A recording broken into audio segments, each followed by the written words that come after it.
I want to start this video by talking about Trump and the MAGA movement to really help people get a handle on it. For those who don't know, my name is Crispin. I published the book, The Trump Phenomenon, on the day of Donald Trump's first inauguration back in 2017. And at this point, I've been observing the Make America Great Again movement for over a decade. The first thing to say is that MAGA plays out radically differently within the United States than it does elsewhere around the world. This is something that really didn't need to happen from a MAGA point of view, and is fundamentally the mistake of people in the current leadership, including President Trump himself. So what do I mean? Well, it's important to understand that no president in American history, including George Washington himself, came out of the gate as powerfully as President Trump did at the start of his second term.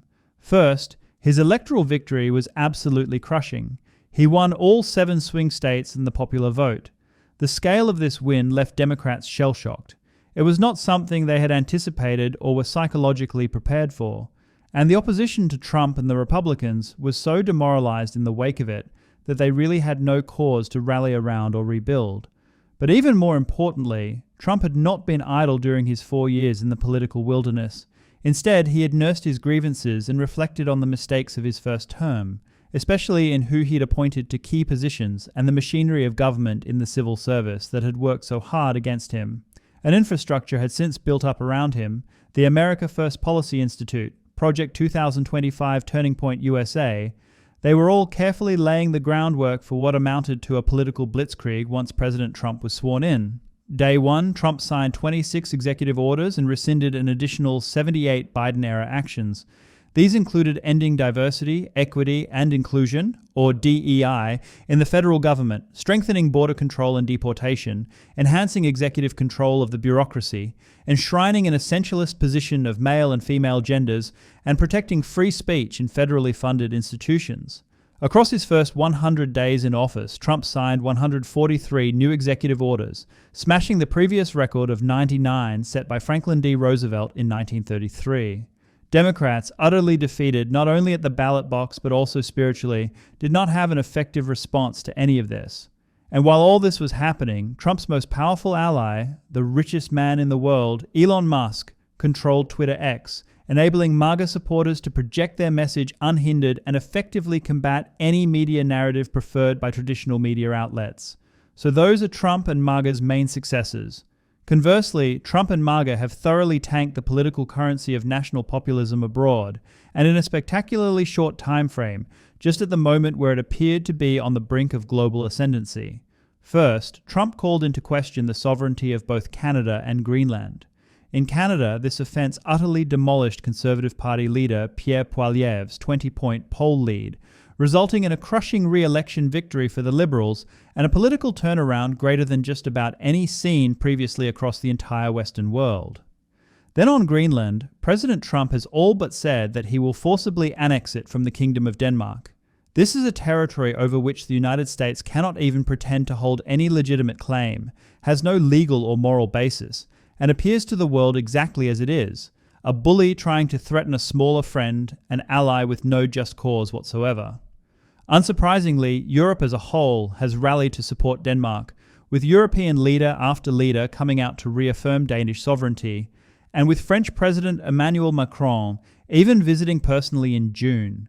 The second failure was President Trump's surrender to Russia in Ukraine, and I call it a surrender because there isn't really a kinder way to put it that also captures accurately the political impact. I'll talk a lot more about Ukraine later, but MAGA is now in a position where America loses no matter what. If Ukraine is beaten militarily, which I don't think will happen by the way, then Trump will be blamed for the defeat. And if Ukraine proves victorious, Trump will gain no credit. We saw just how flat-footed the Tucker Carlson brigade were when Ukraine pulled off that spectacular success in destroying Russian long-range bombers, aircraft that, incidentally, were primarily threatening the United States. What can be said with certainty is that the United States is not going to win over Russia, and in treating Ukraine in the way that they have, they are in the process of losing Europe. But as I say, we'll come back to this. The third disaster has been the tariffs. Now, believe it or not, there was some kind of plan behind this. The idea was that tariffs would be introduced and carefully calibrated to create leverage. The tariffs would then be removed if the other country agreed not to allow their currency to appreciate above a certain amount versus the US dollar. This would, in theory, increase the competitiveness of US exports without threatening the dollar's privileged position as the world's reserve currency. But of course, the so-called liberation tariffs were introduced in the stupidest way imaginable, with the rate calculated purely by the current account trade deficit, with nothing whatsoever to do with another country's tariffs or non-tariff trade barriers. To illustrate, you currently run a huge trade deficit with your local grocery store, as you buy a great deal from them, and they probably buy very little from you. Conversely, you likely run a massive trade surplus with your employer, as they are paying you for your labor, and chances are you are not buying as much from them in return. This same rule applies between nations, and using this approach is why Trump imposed a 50% tariff on Lesotho, a tiny, impoverished African country of around 2 million people. The consequence for the United States, both economically and politically, was immediately disastrous. It wasn't just the stock market that tanked, which Trump expected, but also the US bond market, which was unprecedented. Historically speaking, when there is a shock to the markets, people rush to buy US Treasury bonds as a safe haven asset. This time around, however, both the share market and bond markets tanked, meaning capital was flying away from America entirely. The effect was that US Treasury yields shot up, thereby increasing the amount the US government has to pay to service its debt. This caused a dramatic and immediate U-turn on tariffs. Had the bond market flight continued, this may have led to total economic collapse. But politically, this was equally problematic for Trump and MAGA internationally. Tariffs were being unilaterally imposed on even friendly countries, even on much-needed allies like Australia, one of the few major economies with whom the United States actually enjoys a trade surplus. And for the rest of the world, the farce of these tariffs made Trump look like a clown, and a somewhat weak one at that. Not only did he prevaricate on the Liberation Day tariffs, but he was the one to blink first in his spiraling trade war with China. It has been this pattern that has given President Trump the moniker TAKO among his detractors, that stands for Trump always chickens out. Whether true or not, this is seriously deleterious for his government for 3 critical reasons. First, adversaries are less likely to take him seriously. Second, it undoes the remarkable tough guy image that Trump managed to cultivate following the failed assassination attempt against his life during the presidential campaign. And third, Trump might actually feel that he has to stick to something in the future that is incredibly stupid and self-harming just to combat the TAKO image. Now it's important to point out that these problems are mostly just international. Domestically within the United States, President Trump and MAGA continue to achieve an unprecedented run of political success. On most cultural issues, be it anything from gender issues to Confederate statues, President Trump seems to find himself where the average American is, while things like DEI are increasingly viewed as the values of snobbish elites. So crippled are the Democrats right now that there doesn't seem to be any meaningful opposition domestically. Meanwhile, literally thousands of counties have increased their Republican registration in recent years. Far fewer have gone the other way, with MAGA continuing to make inroads in core Democrat demographics such as Black and Latino voters. Indeed, Democrats have such an identity crisis right now that the Trump administration isn't even bothering to train its political guns on them, instead going after constituent cultural institutions like Harvard, which it is doing in a very big way. One suspects the Democrats will overperform in the midterms simply because those wealthier, educated demographics more reliably vote during midterm elections, and this will potentially obfuscate the genuine existential crisis the American left faces today. Right now, Democrats are increasingly seen as the party of global elitism, completely losing working-class America en masse, for whom Trump's tariffs, however foolhardy in practice, are perceived as someone in Washington actually in the trenches fighting for them, and not some ideologically possessed Hollywood donor. Not only this, but unlike the Democrats, who still have an internal war to wage over the future direction of the party, MAGA retains rock-solid control over the GOP base. There is a nominal successor in J.D. Vance, whom Republican voters positively adore, and in a very non-Republican way. Rather, they love J.D. Vance in the way that grassroots Democrats loved Barack Obama back in 2008 to 2009. I have a deep dive psychoanalysis video of J.D. Vance coming out, but that's for another time. Now moving on to Russia and Ukraine. Before I launch into my analysis on where things are at, let me just say that from a human perspective, it's absolutely incomprehensible that Vladimir Putin has embarked on and sustained this war for what is now almost 3.5 long years. if we only count it from the major offensive in February 2022 and don't include Crimea and the conflicts in the Donbass from prior to this time.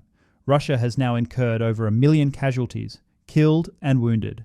By way of comparison, the Soviet Union, whose population was twice that of modern Russia, lost around 15,000 killed and about 54,000 wounded during 11 years of fighting in Afghanistan. That itself was considered a military disaster that contributed to the Soviet Union's collapse. Before I go into depth about the status of the war and its consequences, I want to talk at some length about Russia as a country today. I've been to Russia myself many times prior to the war as an Australian foreigner. I think what makes me unique is that while I absolutely love the Baltic countries and think of them as quite special and unique, I don't personally hold any reflexive animosity toward Russia or the Russian people. So when I point out Russia's problems, it's with some objectivity. There are some observations I'd make about Russia and Russians that I think are true. First and foremost is that suffering and pain have become so imprinted on the psyche that most view it as an intrinsic part of the culture. Russians rightly point to their people's creative achievements: Tchaikovsky, Rachmaninoff, Shostakovich, Lermontov, Pushkin, Tolstoy, Dostoevsky, of course, and countless others. These are Russian men who have made contributions to art and to the human condition itself. Russians, I think, believe that only their suffering and hardship truly allows them to find real meaning in this world.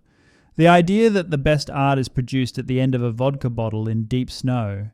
Nearly all Russians suffer from a deep depression, and yet they try to turn this into a virtue, whereas it's really a security blanket to which they are addicted.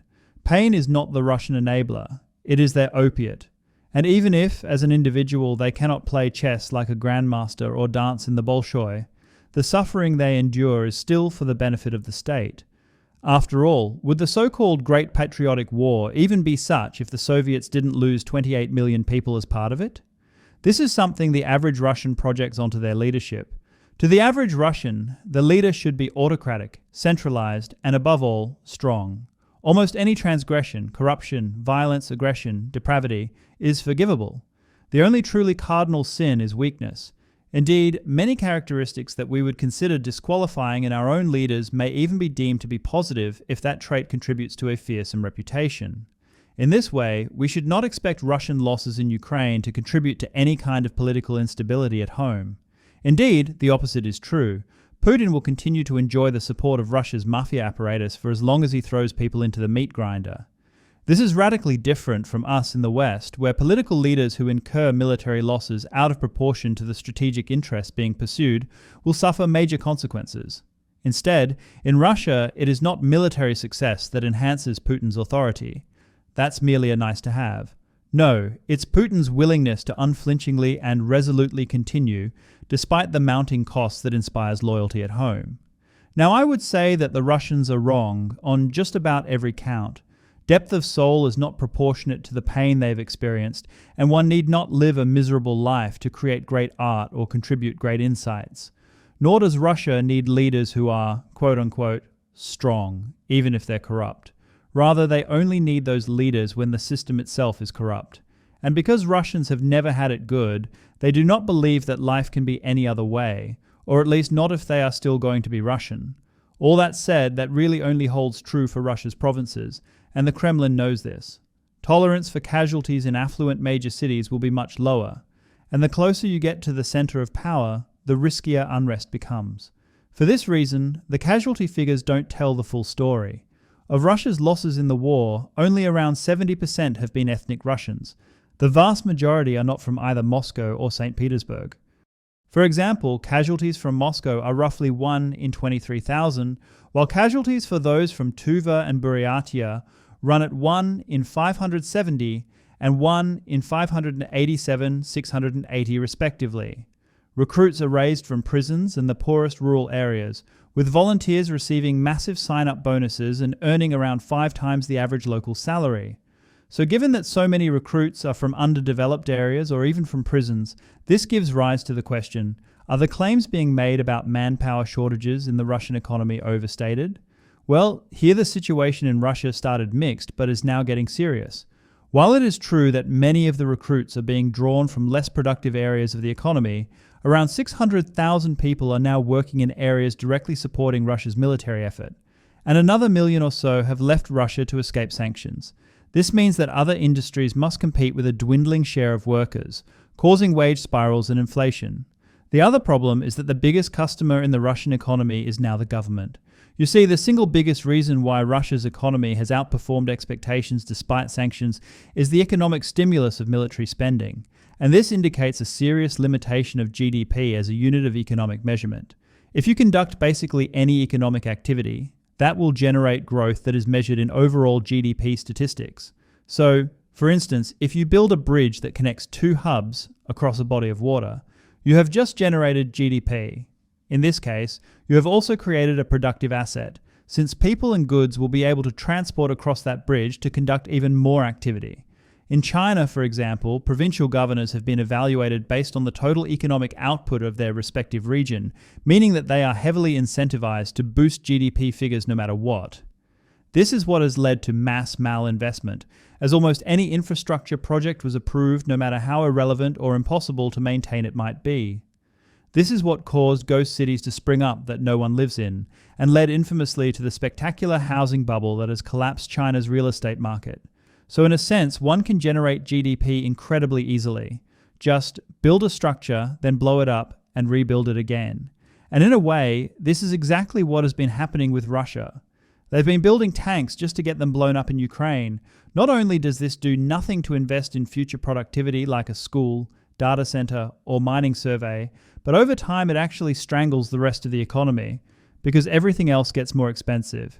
So while the government can stimulate spending for a while, as soldiers' families and new factory workers can spend after being flush with cash, what that money can actually buy quickly diminishes. If the government increases funds to keep it going, then they will eventually run out of reserves. At this point, they must either raise capital from the population by issuing bonds, thereby taking money away from other investments and increasing government debt, not invest money, leading to weakening overall purchasing power, or print rubles, causing runaway inflation. On the bond front, the total amount of domestic bond issuance is standing at around 20 trillion rubles, which is double the amount since the war began. Indeed, there's an underreported story about how the Ministry of Finance intended to issue 1.5 trillion rubles worth of bonds in the latest round, but actually ended up issuing 2.5 trillion. This is a genuine problem because as foreign investors have exited the bond market, the interest rates being offered have shot up to about 15%. As the money being spent is on war and not economic expansion, the bonds will have to be paid out largely by raising taxes, literally like a person trying to carry a bucket they are standing in. Now, the point of all this is unfortunately not to suggest that Russia cannot sustain this war effort in Ukraine or that its economy is about to collapse. Those claiming otherwise are simply engaged in wishful thinking. For all of Russia's problems, and there are many, the fact is that government debt to GDP remains relatively low and oil revenues are still high. What I'm saying, though, is that Russia is locked in a death spiral of decline, economically, demographically, socially, that it's simply not going to be pulling out of any time soon. Indeed, it is highly probable that post-war recovery will be a Ukrainian windfall, with Kiev leapfrogging Moscow as Western private equity floods reconstruction investment, while Russia is left increasingly behind. Because here is the truth, Russia isn't really a great power and hasn't been for a long time. Indeed, even just looking culturally, all those composers and authors I mentioned have been dead for a minimum of 50 years. At the Soviet Union's apogee, a quarter of all science papers worldwide were being written in Russian. Today, it's barely a tenth of that. Russia's major cities are experiencing massive population decline, not only due to emigration, but also from astonishingly low birth rates. While Russia's overall birth rate is well below replacement at 1.4, the sheer size of Russia conceals the scale of the problem, with Moscow and St. Petersburg. Petersburg having birth rates sitting around 0.8 children per woman, roughly that of South Korea. Life expectancy is also declining, currently at 73.25 years. But again, here the headline figure distorts the true reality. Average life expectancy for women is 78 years, but for men it is only 68.2 years, representing the largest gender gap in life expectancy anywhere in the world. Mortality among Russian men has risen 60% since 1991, about 5 times higher than the rest of Europe. The biggest contributor being preventable working age death, not even talking about the war, just alcohol poisoning, smoking, traffic accidents, violent crime, and self-harm. So what Russia is experiencing is not just a declining population in its most affluent and productive areas, but also a huge and increasing gender disparity at different age brackets. Today, there are 2.5 times more women aged 65 and over in Russia than men. That's insane on its own, but Russia also has a stark 15% disparity in workforce participation between men and women across every single age bracket. Now that might be sustainable if the reason was because Russian women are busy at home raising lots of children, but clearly that's not the case. On top of all that, overall workforce participation rates in Russia are just 64%, massively lower than the EU average of 75%. The bottom line here is that Russia is caught in the gravity well of a societal black hole and is spiraling toward the event horizon at ever-increasing speed. The result being that Russian living conditions are likely to continue declining to the point that the country itself will eventually collapse.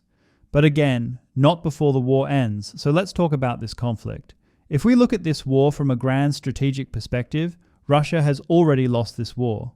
Putin launched his invasion based on a series of assumptions. These were, Ukraine's defenses would rapidly melt away.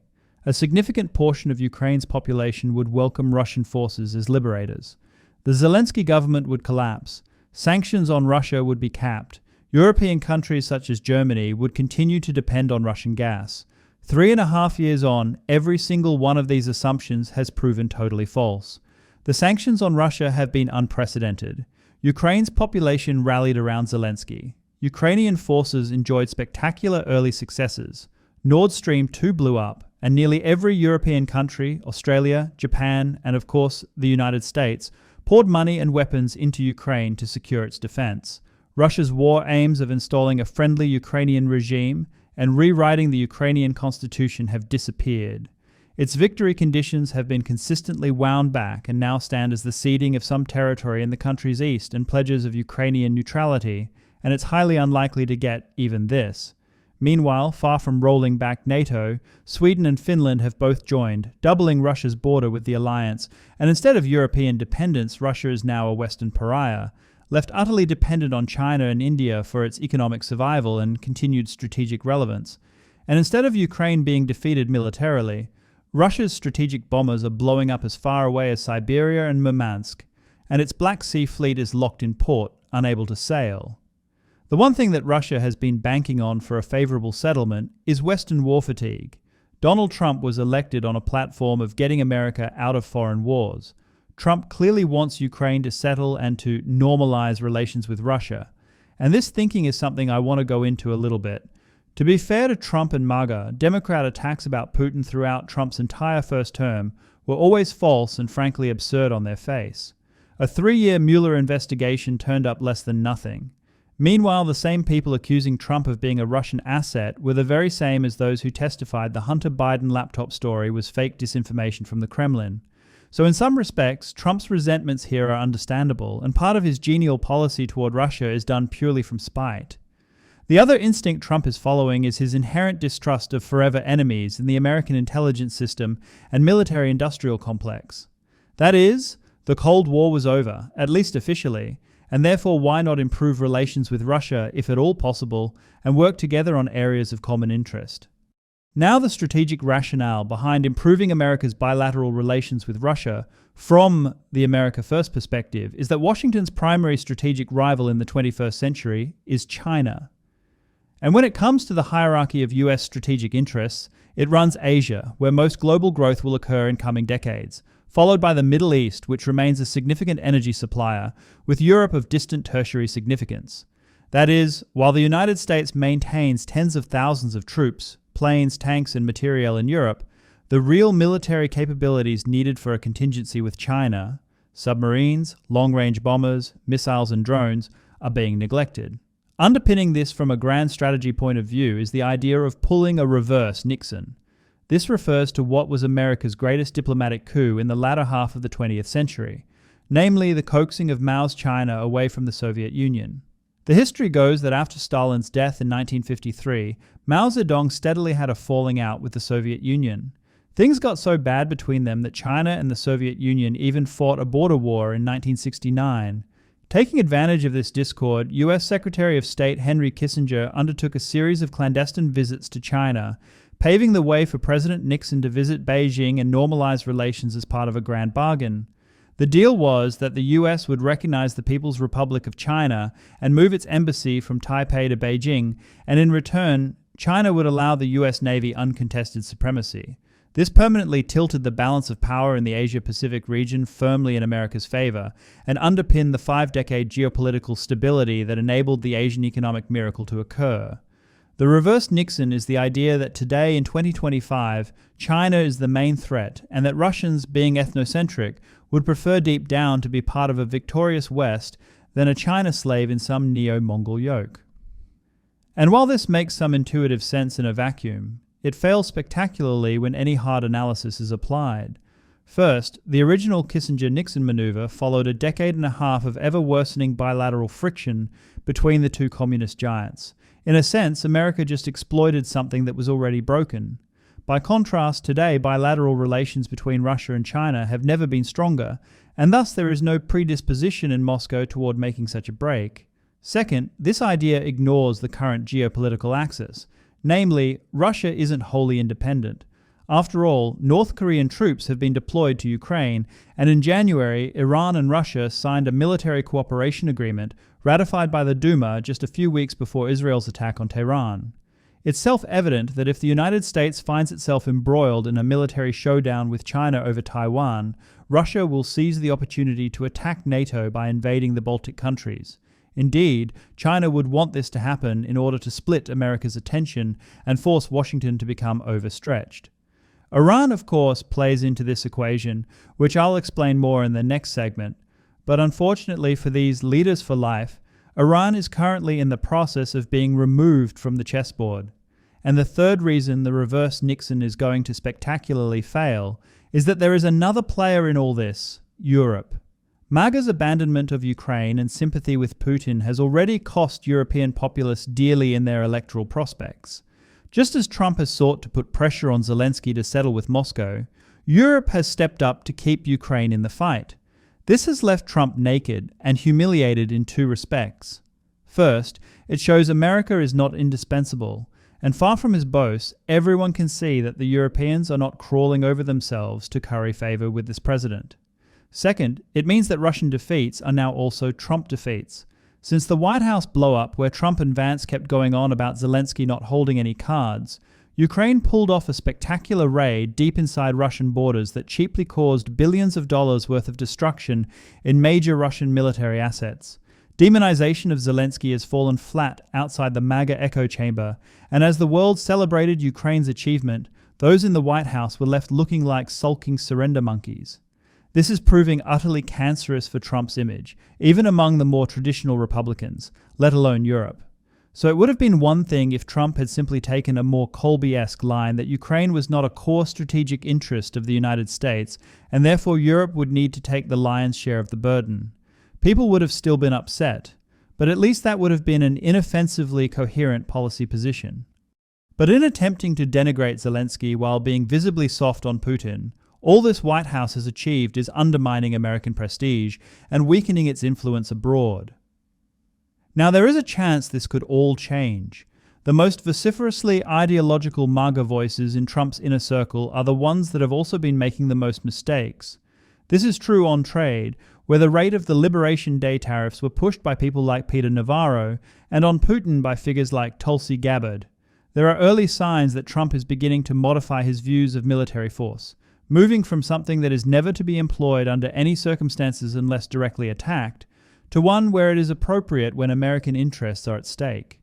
This is a far cry from neoconservative regime change and nation building, and thank God, but also increasingly removed from extreme isolationist, hands-over-your-ears approach to world affairs and American power. So if I was advising President Trump today, I would say that he should ferociously double down on Ukraine, pouring weapons and money into that country on a scale that makes Russian eyes water. And there are several strategic reasons for this, beyond it merely being the right thing to do. For starters, the more Russia's strength is expended in Ukraine, the less it will have in attacking NATO once China invades Taiwan, and at the moment Russia's military is being heavily burdened at a comparatively trivial cost and risk to the United States. Second, Europe is proving it is a far more useful ally of the United States than Russia could ever be. After all, countries like Finland and the Baltic countries are increasing defense spending to 5% of GDP, several times what it was merely a decade ago. Meanwhile, Poland is fast emerging as the greatest land power in Europe, Germany is deploying forces to the Baltic region for the first time, and Britain is seeking to preserve its special relationship with the US by shoring up NATO's eastern flank, including on Russia's border in Estonia. In short, while Ukraine is a strategic backwater for Washington, and it is, we can be direct about that, American leadership in supporting Ukraine ensures that Europe will continue to build up its military strength without necessarily becoming more independent. And that is a significant win for Trump and the United States long term. This also need not conflict over much with America first. For instance, the US can continue to draw down its military forces from Europe, such as from Germany and elsewhere, while still boosting support for Ukraine and insisting on maximalist concessions from Moscow. The other sign that the tectonic plates are shifting is that the strongest pro-Putin voices have basically lost all their influence. Tucker Carlson is now a punchline, even for Trump himself. Meanwhile, aside from personally being on the outs with Donald Trump on a personal level, Elon Musk has lost all credibility with the president in terms of actual competence. Despite the spin, Doge proved to be a total failure, and every single warning Elon Musk has given about escalation in Ukraine has failed to come to pass. Nor was it ever going to, because on this issue, Elon Musk never had any idea what he was talking about. So because of all this, the balance of power among those in Trump's inner circle has recently shifted radically. After all, we now know that it was US Treasury Secretary Scott Bessent who gave Musk his black eye, and thus the only person who remains overtly anti-Ukraine war, who retains the president's clear confidence, is the Vice President J.D. Vance. And for reasons that I'll go into in another video, I feel Vance can be persuaded. Certainly he will be if Trump changes his own position, because J.D. Vance needs to stay in the president's good graces if he has any hope of a presidential endorsement for his own candidacy in another 12 months' time. Now, I will want to circle back to Elon Musk a little bit later because I think there's a lot to talk about there also. Sticking with the Ukraine war, however, it's important to understand the state of political flux that we're in with respect to this conflict. All war is politics by other means, but this is especially the case in Ukraine, since it's pretty clear at this point that total victory on the battlefield is likely to remain elusive for both sides. It really comes down to a contest of political will. And so, speedrunning some history. Nearly everyone expected the Russian war machine to roll over Ukraine swiftly. Certainly the Kremlin expected this. Zelensky opted to remain in Ukraine, and this inspired bitter resistance that cost Russia dearly in the opening weeks of the conflict. There was almost no coordination among the Russian forces. Leadership was poor, and a lot of the soldiers clearly had no idea what they were even doing in Ukraine. Indeed, those coming in from Belarus still thought they were participating in joint exercises. Then even after the situation began to stabilize, Ukraine achieved a stunning victory with total collapse of the entire Russian front near Kharkiv. At this time of euphoria, there was even a sense that Ukraine might simply drive Russia out of Ukraine entirely. Meanwhile, Europe, and in particular America, began training Ukrainian forces and giving the Ukrainians advanced weapons, initially anti-armor javelins and ultimately super-advanced HIMARS and drones. It also came to a demoralizing halt when Ukraine's much-anticipated counter-offensive of summer 2023 suffered extremely high casualties and resulted in only modest territorial gains. The reasons for this failure are multifaceted, but mostly it was due to this region having been heavily fortified and mined by Russia over years, and the management complexities involved in Ukraine having to conduct major joint operations at high tempo. The ultimate consequence being that the offensive initiative tilted back toward Moscow, albeit with a horrendous blood price paid for any modest Russian advance. While the Biden White House continued to provide significant support, questions began being asked about where this was all leading. Meanwhile, Ukraine found itself hamstrung by the rules of engagement imposed by supporting powers that prevented strikes on staging areas from within Russia's own territory. As those restrictions were eased and Russia began to incur new losses within its own territory, the intensity of the conflict increased. A daring incursion even took Russian territory around Kursk. Trump was then elected, promising to bring an end to the war immediately upon entering office. The first signs were actually positive, as Trump appeared to promise to increase pressure on Russia until Putin came to the negotiating table. Very quickly, however, the pressure seemed to be turned on Zelensky with consequences we have already covered. Suffice to say, negotiations proved a failure. But the winds have shifted again in two respects. First, the destruction of dozens of Russian bombers blew a drone swarm-sized hole in the narrative of inevitable Ukrainian defeat. Second, there was an initial panic among European leaders that there'd be no way to support Ukraine properly without America's support. But I think most realize just how pathetic that conclusion makes them look. After all, Russia's GDP is less than half that of Germany's alone. If Europe just gets its collective act together, then they can take Russia on their own easily. So in short, I think there's a renewed motivation among Europeans to do what is necessary to back Ukraine, both to prove they can and also to spite Trump. At the time of recording, Russia has commenced its own long-anticipated summer offensive. Much will depend on what Russia either achieves or fails to achieve over the coming months. If Russia succeeds in capturing Sumy, this will potentially allow Russia to hold both Kyiv and Kharkiv at risk once again, strengthening Russia's bargaining position. Fail in that objective, however, and things start tilting in favor of Ukraine again. This time next year, Europe will be providing military aid in game-shifting quantities, while Trump will likely have abandoned any hope of fostering a genuine bromance with Putin. The US president will certainly not want to be on the losing side. Meanwhile, it's safe to say that the drones, mines and ordnance that had been pouring into Russia's inventory from Iran is now drying up.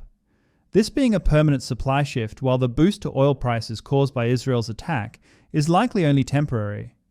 Bottom line is that short of a spectacular military breakthrough by Russia during this coming offensive, it's highly improbable that the war will end on conditions anything like Moscow's present demands. Yes, much can be said of Ukraine's problems too, especially in manpower and sheer battle fatigue. Still, with enough Western support, Ukraine will stay in the fight, and despite a shaky start on this by the new US administration in the first half of 2025, my prediction is this will firm up over time. Meanwhile, the floor is lava game being played by Russia's central bank will finally see some key economic planks slip below the molten surface, burning the feet of those left standing upon it. Now let's move on to Israel and Iran. First, it's really amazing seeing so many long-standing allies, even the UK and Australia, start to turn on Israel in a real way over Gaza. Now we have to be clear about the fact that Hamas started this war through the indiscriminate torture and murder of 1,300 Israeli civilians and the kidnapping of hundreds more. There wasn't any war in Gaza on October 6th. The responsibility of civilians being killed in Gaza, which is beyond horrific and tragic, is nevertheless a consequence of Hamas, who as the governing entity in Gaza willingly brought this apocalypse down upon their own people. That doesn't mean that Israel is totally beyond all criticism or that Netanyahu can do no wrong. What it does mean is that it's very hard to imagine any leader of any country who hopes to defend their people from this scale of terror acting all that differently in the circumstances. But unfortunately, due to a distorted morality and a changing political constituency, Israel has lost a significant amount of its previous international support. Meanwhile, Iran's nuclear program has continued apace. Now again, it's worth going through some of the history. All the way back in 2003, when Bush went into Iraq, this absolutely terrified the Iranian Ayatollah. After all, what the US military achieved in just weeks, the overthrow and capture of Saddam Hussein, the Iranian regime had manifestly failed to do after 8 years of bitter fighting and 500,000 dead in the Iran-Iraq war. Iran was named in Bush's axis of evil, and when someone asked the US government what the Ayatollah should do, the response was, take a number. Utterly panicked, the Iranian government offered Bush a grand bargain. Iran would dismantle its nuclear program and cooperate fully with the Americans to stabilize the Shia-majority Iraq under US occupation. Euphoric with imagined victory, remember, mission accomplished, Bush-Cheney refused any deal with Tehran. Of course, things soon began to turn in Iraq. The whole country descended into a bloody quagmire, costing trillions of dollars and thousands of American lives. In 2005, Iran quietly started its nuclear program back up again, this time in open violation of NPT obligations. As popular opinion turned in America, Iran realized it was getting away with it, since politically it was becoming untenable for President Bush to invade another Middle Eastern country. The man Tehran most has to thank for avoiding any culpability is former Director General of the IAEA, Mohammad El-Baradi, who, despite overwhelming evidence of illegal enrichment activity, steadfastly refused to issue a formal finding of non-compliance by Iran, fearing what the Americans and Israelis might do. Apparently, it never actually occurred to Mr. El-Baradi that this wasn't actually his job to decide. In any case, Iran continued to expand and diversify its enrichment stockpiles, despite ongoing sabotage and assassination aimed at slowing Iran's nuclear program down. President Obama's nuclear deal was drafted in a highly elegant way from a lawyer's point of view, making it so that neither Obama nor Khamenei were technically lying when it came to the agreement. However, it would have, in effect, given Iran an openly permissive environment to put all the other components of a nuclear weapons capability in place while it waits out the term of the JCPOA, all while getting rich from sanctions relief. In short, it was the ultimate case of kicking the can down the road without dealing with the underlying problem. All the while, the US and Israeli policies differed somewhat on Iran's nuclear program. For Washington, the policy has always been no Iranian bomb. That is, the US can live with Iran being a screw turn away from a bomb, provided that Iran never resolves to take that final step. Now proponents of this approach, mostly Democrats, hope that this would both make Iran's leadership feel secure, because they could race to a bomb if they really needed to, while at the same time not being able to threaten Israel with nuclear holocaust. This was never acceptable to the Israelis, and frankly not to me either. The problem with this approach, other than the obvious, is that the more stockpiles of weapons-grade material and ballistic missiles Iran had, the more the Ayatollah would feel emboldened to openly supply terrorists with the means to attack Israel and the other powers in the region. So let's say Iran actually successfully achieved a full nuclear deterrent. I do not believe that Iran would immediately nuke Tel Aviv, even if the Israelis would necessarily have to presume otherwise. Instead, an Iranian nuke would mean that they could attack Israel, both directly and through proxies at the conventional level, without fear that the regime would be toppled in retaliation, because whatever else Israel may want to do, it could ill afford to back the Ayatollah into a corner. To allow this to occur, even virtually, is to me just unthinkable, leading to further instability and cascading nuclear proliferation for decades to come. Indeed, it's something we're already experiencing with North Korea, owing to the cowardice of successive US administrations, and someday we will rue that failure. At least in the case of North Korea, the objective is mostly regime survival, money, and a fantasy of reunification. It is not yet combined with a fanatical religious zealotry and hatred of Jews. So when Trump comes into office, Iran has resumed its nuclear program, and the US president tells Iran it has 60 days to make a deal. No doubt this was a time frame Benjamin Netanyahu had extracted from Trump as a condition of negotiations, ensuring that it couldn't just be drawn out forever. That is, 60 days of good faith deal-making, and if nothing is agreed, Israel may hit Iran. Now the incomplete part of this equation, at least at the time of this video, is what was intended to happen afterwards. I have no doubt that Benjamin Netanyahu promised President Trump that a successful series of strikes would force Iran to give up its nuclear program, to which Trump would have replied, well, it better because the United States isn't going to go in and do the job for you. It's pretty evident at this point that Trump was led to this by Netanyahu, who in turn was gambling that Trump would change his mind on joining the fight if Israel looked like it was winning, and American involvement was the only way to definitively prevent Iran from developing a bomb. So at the time of recording, this conflict is still very much ongoing, and while Israel can boast truly breathtaking successes in terms of its strikes, just about all of Khamenei's inner circle have been killed, Natanz largely destroyed, a dozen or more nuclear scientists assassinated, to say nothing of the ordinary military successes. To an extent that almost no one can believe, Israel has decapitated and paralyzed Iran's leadership, coordination, and decision-making. Conversely, Israel simply hasn't got the weapons and range available on its own to completely destroy the critical hard and deeply buried targets in facilities like Fordo. And while again, Iran has been massively crippled, it's hard to guarantee at this point that under absolutely no circumstances can Iran produce a nuclear weapon, which one would assume right now they are trying to do. Because if Iran can detonate a nuclear explosive device before the regime has been toppled, then there will be immense, probably overwhelming pressure on Israel to stop its campaign before the next one is set off in Tel Aviv. So far it feels like Israel's gamble has paid off, but it's still unclear how all this is supposed to end. I expect that Iran's systems of command have been so disrupted that successfully executing building a bomb in the midst of this crisis is going to be extremely difficult, to say the least. But the only way Israel can unilaterally close the door on that would be if it used a nuclear weapon itself on Fordo, which is going to be unacceptable to just about everybody. So the question is, does Trump actually go in and have the US do the job itself?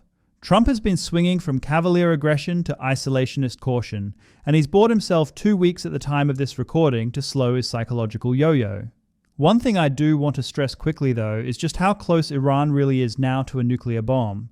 People hear the figure 90% enriched uranium is weapons grade, and from that intuit that 60% weapons grade uranium is about 2/3 of the way there. This is incorrect. 60% enriched is 99% of the way to weapons grade uranium. Think about it this way. Imagine you have 100 kilograms of natural uranium ore. Of that 100 kilograms, 99.3% will be the inert uranium-238, and 0.7 kilograms, 700 grams, will be the fissile uranium-235 you need for a bomb. The process of enrichment involves turning your ore into a hexafluoride gas and sending it through hundreds of centrifuges. Over time, the heavier uranium-238 will drift toward one end, becoming what is known as depleted uranium, and the lighter uranium-235 will gradually drift toward the other. So you aren't adding anything, you're taking material away to increase the relative ratios. This means that if you have low enriched uranium, say 4% enriched, well, it means you've already removed about 80 kilograms of uranium-238 from your original 100 kilogram stockpile to increase the ratio of your 700 grams of HEU from 0.7% up to 4%. To get to 60%, you have literally removed about 99 kilograms of uranium-238 from your 100 kilogram stockpile. So it takes almost nothing to go from 60% to 90%. You're literally removing a couple of hundred grams. The one caution I would give is that it isn't at all clear that even the US conventional bunker busters will be able to reach Fordo. The problem is one of physics. To penetrate more deeply, the weapon needs to travel at increased velocity. At a certain point, the force of the impact destroys the weapon before it can explode to deliver an effective ground shock. What is absolutely certain is that this will not be a Top Gun-style raid where America comes in, drops a bomb, and the job is done. At best, this would involve several weeks of near-continuous bombing in the hope, possibly vain, of expanding a crater big enough to ultimately reach the facility. More likely, however, is that the US won't be able to destroy it from the air using conventional means, but will hope that continuous attacks will scare those within into surrendering. But this is still fast-moving, and at the time of recording, the US hasn't officially joined the bombing. The last thing I'll say is just a general point about the varied attitudes toward Israel, because Israel's attack on Iran, whether people support it or not, isn't treated with the same venom from commentators as Gaza is. And there is a kind of worldview, parochial to some in the native English-speaking West, that postulates that the world is divisible into oppressor and oppressed. Those with less power are always the oppressed and are always blameless, even for their own actions, which when reprehensible is excused as some kind of pursuit of justice. This casts Israel as the villain with respect to Hamas, but doesn't so much when it comes to the Ayatollah, since Iran is massively bigger than Israel in physical size and about 9 times Israel's population. For people who hold this worldview, it's one's actual material strength that seems to determine virtue, not actions or character. Moving on from that, let's talk about China. We are currently in the countdown to war with China over Taiwan, and China's present difficulties increase, not decrease, the probability of conflict over the next few years. First, let's talk about China's current problems, because they are manifold. We've already discussed the real estate market collapse, but it's useful to go into what this means for everyday Chinese people because it's absolutely diabolical. Chinese savings rates are huge, some 44% of total household income. The US savings rate, by comparison, is roughly 1/10 of that. The reasons are manifold, namely an export-led economy with limited domestic consumption. For Chinese people, real estate has been easily the most attractive place in which to park money. Chinese banks pay interest on savings accounts well below inflation, so people need to invest their savings in other vehicles if it is to retain its purchasing power. Through the 2010s, apartments were a hugely popular way to manage this. Property taxes were negligible, and from 2005 until 2019, land values in China's major cities increased around 5 times the rate of the global average. Indeed, prices were increasing so quickly that people were rushing to secure an apartment now with a massive down payment. even though in many cases construction would not be due to commence for many years. Developers were using this money to complete existing projects and pay outstanding debts, relying on future down payments from not yet conceived developments to continue meeting construction demand. This worked, but only so long as prices increased and people continued offering those down payments. Three things changed that massively upended the system. First, developers, who had already received payment, started making shortcuts and delivering shoddy work, which in turn undermined resale values and made new investors more cautious about making significant down payments before delivery. The second was that the markets themselves were reaching saturation, and thus overall demand began to slow. And third, in 2020, the CCP, growing concerned about developer exposure to adverse market conditions, introduced the 3 red lines rule, placing limits on the amount of debt that developers could hold across 3 metrics: debt to cash, debt to equity, and debt to assets. Many Chinese giants fell afoul of all these new limits, most famously Evergrande, who at the time of its collapse carried debts worth some 2.4 trillion yuan, or $340 billion US. This was just the first domino to fall, as Country Garden and Vanke also faced insolvency. The economic tsunami has washed through the entire Chinese economy. Since the crisis began, an estimated $18 trillion US has been wiped from the Chinese housing market, or about $60,000 per Chinese household, or about 12 years' average annual salary. Combine this with the other problems facing China's economy: underwhelming recovery post-COVID lockdowns, historically high youth unemployment and underemployment rates, US tariffs and EU restrictions on Chinese-made electric vehicles, and of course, a declining overall workforce from an aging population. And it's not clear that this is just a temporary crisis or that China's economic miracle will continue. Those are just the economic problems. Politically, there are serious issues caused by the centralization of power under Xi Jinping, who has essentially made himself president for life. Prior to him becoming president, the Chinese Communist Party had a system of 10-year renewal. Even without democracy, this process enabled peaceful upward career progression for party officials and generational leadership transition among elites. With permanent consolidation of power under Xi Jinping, a cult of personality has emerged that undermines effective decision-making, paralyzes certain aspects of government, and incentivizes concealment of serious problems. Certainly, part of China's economic woes are directly attributable to the government's ever-increasing influence over the private sector and state-owned enterprises. Meanwhile, the demography in China tells a catastrophic story. The median age in China is now over 40, as compared with India's 29. Somewhat understandably, the CCP attributed this to the long-standing one-child policy that ran from 1979 until 2015. The government assumed that once the policy was abandoned, overall birth rates would normalize. However, the reverse has happened, with birth rates continuing to fall and now sitting at just 1.2 nationwide. And in Beijing and Shanghai, it's among the absolute lowest in the world at 0.6. Obviously, the cost of living and workplace conditions have caused young Chinese to experience a sense of utter desperation with life prospects, much less getting married and raising a family. Nothing symbolizes this sense of hopelessness better than China's Tangping, or lying flat movement, wherein young people give up on material and professional advancement and instead do the absolute bare minimum necessary for mere survival. They see it as a rational response in rejecting a materialist ideal that is increasingly impossible to achieve, a truly despondent form of activism and protest. All this translates to a radical shift in the CCP's leadership mindset. Today, for the first time in almost 5 decades, the economic gap between the People's Republic of China and the United States is no longer narrowing, having reached about 3/4 that of the US.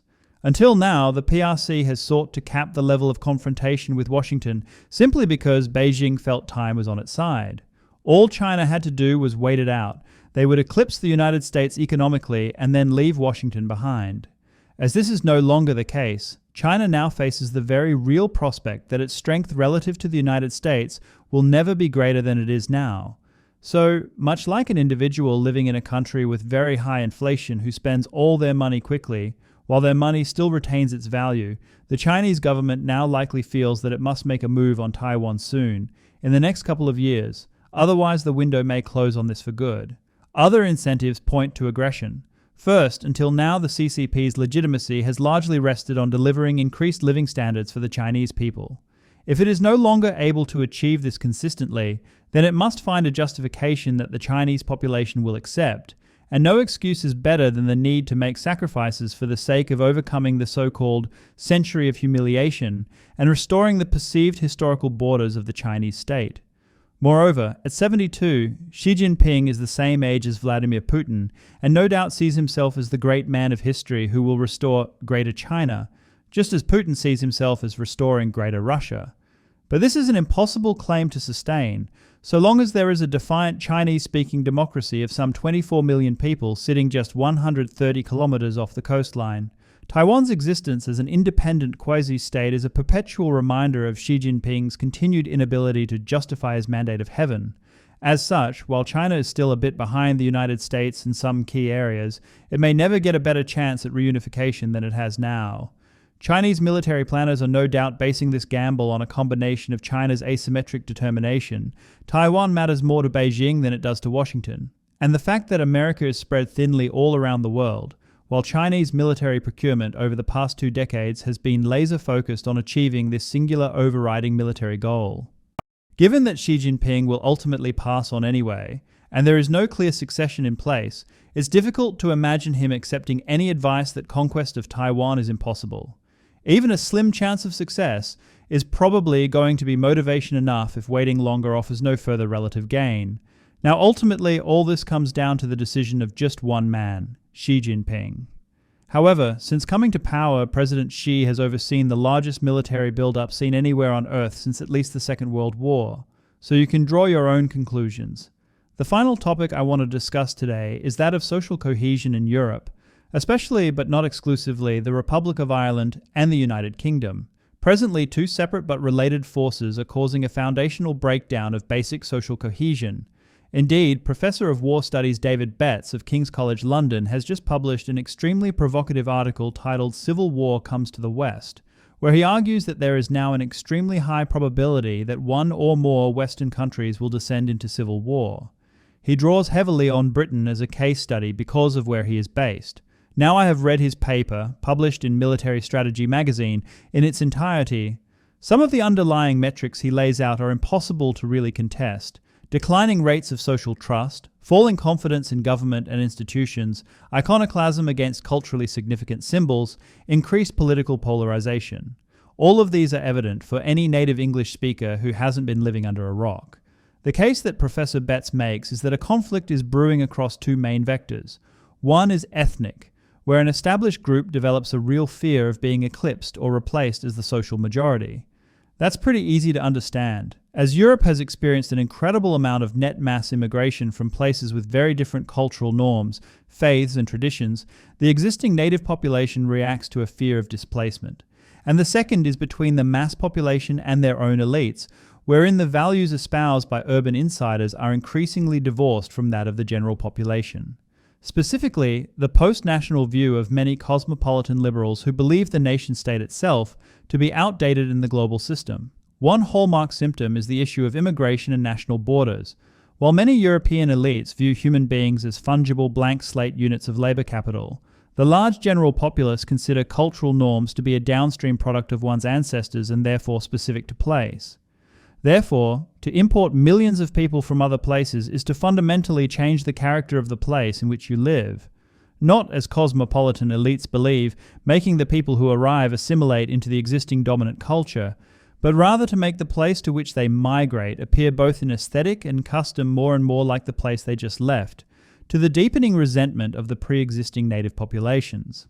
Now, I do think Professor Betts overestimates the risk somewhat because he appears to include the entire Western world in his framework, such as the United States, Australia, etc. And here I want to make a distinction between what you might call ethnic-based nation-states and idea-based nation-states. On the ethnic side of the equation, there's the UK, Republic of Ireland, and indeed other places in Europe such as Estonia, Latvia, Lithuania, Poland, Finland, Denmark, etc. Now, many in the UK would object to me labeling it an ethnostate, because in many ways it has been far more successful than most at absorbing migrants, albeit at far lower rates than is the case currently. British culture allows what Professor David Starkey calls a kind of dual identity, wherein an immigrant absorbs the dominant culture in terms of manners, behaviours and symbolic icons when in public and interacting with other Brits, while maintaining their own traditions, customs and religious practices when they're in the home and with their families. And that's all true, and I wouldn't want to diminish that in what I'm suggesting. But just as a factual matter, the British Isles and the languages, customs, mythologies, and habits that make it up are a product of Anglo-Saxons, Normans, Britons, Scots and Celts, with strong geographical influences of each. In short, whatever the laws, political system, or constitution that governs Britain, at least until the current era of mass migration, the basic customs would be quintessentially British. And when it comes to ethno-states, they're only treated suspiciously by English-speaking elites when those states are perceived as both Western and powerful. So for example, the 3 Baltic countries, each of which preserves a distinct ancient language, mythology, traditional customs, and are rooted in specific ethnicities, are considered fine by cosmopolitans purely because they are not strong states. Conversely, Western elites do not question the legitimacy of South Korea, China, or Japan, all of which are civilizational ethno-states and powerful by any European standard, but are excused precisely because they are not Western.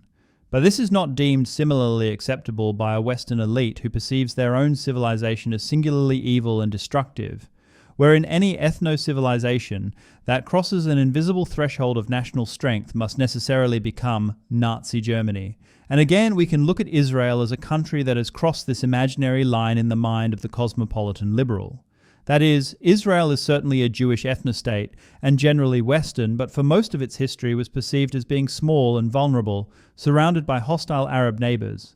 Now it is seen by the same people as being an aggressive oppressor, precisely because they have been successful in their national statecraft and grown strong. By the values held by these elites, Israel should long have flung open its doors to mass migration and no longer retained its identity as a Jewish homeland. Thus, we can draw contrast with countries that are idea-based nation-states, specifically Australia and the United States. In the case of Australia, liberal cosmopolitanism is certainly dominant in politics and public organisations, but the system is still sufficiently responsive to the will of the general populace that rebellion is expressed through normal democratic means. For example, the complete rejection of the 2023 voice referendum that the capital endorsed but no one else did. Also, the fact that Australia's borders are far more tightly controlled means that the migrants arriving in Australia are more thoroughly vetted in terms of their skills, education and integration, even if the absolute numbers being brought in by the left-wing Labor government are utterly unsustainable when it comes to infrastructure and living standards. But more importantly, when it comes to estimating the risk of civil conflict, if not social cohesion, is the fact that the dominant Australian culture, that of the Anglo-Celts, does not hold exactly the same ancestral hold on Australia as it would in Britain. For example, Australia has the best coffee in the world, period. It's not even worth talking about second place, and this is because of Italian migration to Australia after the end of the Second World War and the cafe culture that the Italians imported. Waves of Vietnamese refugees in the 1970s and the Chinese, Indonesian, Filipino and Indian migrants since have fundamentally changed the diet of the existing Anglo-Celts. And I don't just mean a cliché like finding a good Chinese restaurant. I mean the actual manner and pattern of eating of the Anglo-Celts within their own homes. For instance, when I was a child, the typical home-cooked dinner would be something like bangers and mash. Nowadays, it is just as likely to be a curry or stir-fry. Every Australian eats perfectly with chopsticks, and most of us find eating more alien when we travel to Europe than when we're in Asia.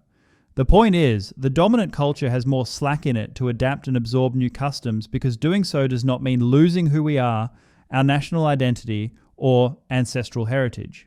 In short, Australia is currently undergoing a system of ethnogenesis, whereby in a few hundred years we will have evolved into something genuinely new and unique, a North European culture and political system transported to the far end of East Asia.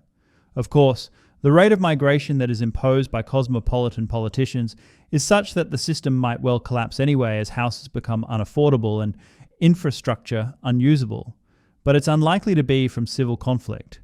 Any popular rebellion against existing elites can probably be done successfully through the ballot box, as the preferential voting system and strong bicameral legislature lend themselves to greater public responsiveness. When considering the United States, on the one hand, it's hard to argue against a continued breakdown in social cohesion. The divides in voting patterns, both along geographic and demographic lines, are now radical and extreme. Both major parties exist in single-party echo chambers where they fundraise and build their party machine, and then dump cash during elections in swing states in locations they seldom visit and do not understand. But in the United States, the popular uprising against America's coastal elites has actually already proven somewhat successful through democratic means. That is, after all, what MAGA actually is, whether one likes MAGA or not. Whatever else you may think about Donald Trump, he was a wealthy New Yorker who nonetheless speaks to working-class concerns and in the vernacular of ordinary Americans. Meanwhile, J.D. Vance comes from exactly the opposite direction in perfect symmetry. A man from abject poverty in Appalachia who now sits at the apex of America's elite. But all this is different in Britain. First, there has been an urban consensus within the M25 motorway in London about globalist cosmopolitanism that has stretched across both Conservative and Labour Party lines. Many have not forgiven Brexit and see the white working class of the country to be the true enemy of the state, a state which, according to them, is of a post-national character. The first-past-the-post voting system does not lend itself to pluralism in elected representation and entrenches the status quo. Even the main insurgent party, Reform UK, is drifting ever more toward the elite consensus, with Nigel Farage claiming that anyone who has lived in Wales for 5 to 10 years is Welsh, thus divorcing identity from ethnicity, and by whose logic he would, if living in Tokyo for the same period, be Japanese. With shocking, almost unbelievable revelations about ethnically motivated grooming gangs that were actively covered up by the transnational state, the resentments among ordinary Anglo-British are reaching a fever pitch. And after the Southport riots, where thousands of ordinary British people expressed dismay at the mass stabbing of little girls at a Taylor Swift dance class, the British state responded with naked repression, including the prosecution and sentencing to 31 months in prison of a British mother for a short-lived tweet. When it comes to the UK, as white British people face the genuine prospect of becoming a minority in their own ancestral homeland, the prospect of a genuine, full-blown civil conflict is not to be ruled out. This is especially the case with London being completely divorced from the concerns of people outside the city, with the capital being an iceberg of wealth amidst a sea outside it with an average income lower than that of Mississippi, America's poorest state. And yet, while the UK may well become the inheritor of civil conflict, the progenitor is highly likely to be Ireland. Like the UK, Ireland has an elite political consensus of post-national cosmopolitanism and open borders completely at odds with the ordinary Irish. However, there are 3 reasons why the Republic of Ireland is likely, indeed probable, to descend into outright civil conflict. The first is that the speed and scope of the native displacement is proportionally far more rapid, and unlike in the UK, where politicians will echo concerns about border control while professing helplessness, Ireland's elite class is remarkably candid about the ultimate end goal of a post-national state. The second is that, unlike the UK, the Republic of Ireland is expressly an ethnostate. For most of the population, that is literally what it means to be Irish. Ireland for the Irish has been the motto of every liberation struggle the Irish people have rallied behind since the time of Brian Boru. And third, while the British haven't had a major civil war for 400 years, the troubles in Ireland are within living memory. It has been just over 30 years since the Good Friday Agreement, and since then, even Sinn Féin has gone from a Catholic, nativist Republican movement seeking to unify Ireland to a political party largely viewed as strongly pro-EU. Throughout the rising discontent among Irish people, the government has remained strikingly tone-deaf and non-responsive. As such, it is my belief that civil unrest will boil over to civil conflict in Ireland first, before potentially spreading to the UK. It's potentially ironic that what may finally put to bed the 1,000-year-long strife between the Anglos and Celts, Protestants and Catholics, is a common view of elites and mass migration from much further abroad. Anyway, this is my State of the World update on everything that has been happening and, in my view, where it is all heading. I really have missed posting on this channel, and with developments moving fast in the Baltic region, I'll soon do one specifically on that region and the EU. My next one will be a kind of psychoanalysis of the Vice President J.D. Vance, so stay tuned for that one. Until then, thank you for watching, and I'll see you next time. Goodbye.